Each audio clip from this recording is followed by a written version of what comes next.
Hello বন্ধুরা, কেমন আছেন সবাই? আশা করি সকলেই খুবই ভালো আছেন। আমি আজকে রিভিউ করতে যাচ্ছি দেবের নতুন গান জয়কালী, যেটা রঘু ডাকাত সিনেমার অফিসিয়াল গান হিসেবে রিলিজ হয়েছে। গানটা নেট দুনিয়ায় বেশ আলোচনায় আছে। কেউ বলছে মাস্টারপিস, আবার কেউ বলছে প্রত্যাশা অনুযায়ী হয়নি।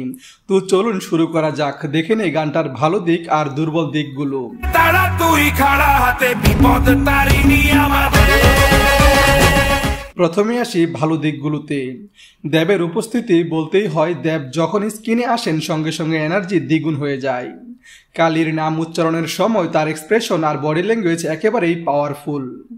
গানটার সিনেমাটিক ভিজুয়াল, আলো ছায়া, আগুন ধোয়ার ব্যবহার সবকিছু মিলে ভিজুয়ালি অসাধারণ। কালীর জয়ধ্বনি আর কালচারাল রেফারেন্স গানটাকে সিনেমার কনটেক্সটে দারুণভাবে মানিয়ে দিয়েছে। তবে কিছু দুর্বল দিকও আছে।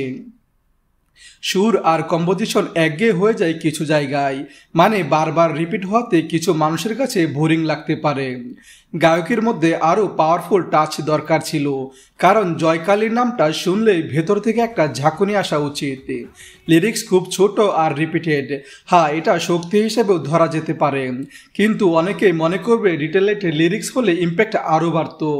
সব মিলিয়ে বলতে গেলে জয়কালী গানটা ভিজুয়াল আর দেবের উপস্থিতির জন্য নিঃসন্দেহে জোরালো একটা প্রমোশন হিট। ফ্যানেদের কাছে গানটা রিপ্লে ভ্যালু রাখবে, আবার হ্যাটাররা অবশ্যই ট্রল করবে, কিন্তু এটাই তো প্রমোশনের আসল সাকসেস। আমার রেটিং গানটার জন্য 10-এ 7। তো এটাই ছিল আমার ছোট্ট রিভিউ। আপনাদের কেমন লেগেছে এই গানটা কমেন্টে লিখে জানাতে ভুলবেন না।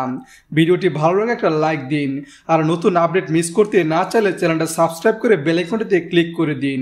পাশে থাকার জন্য ধন্যবাদ।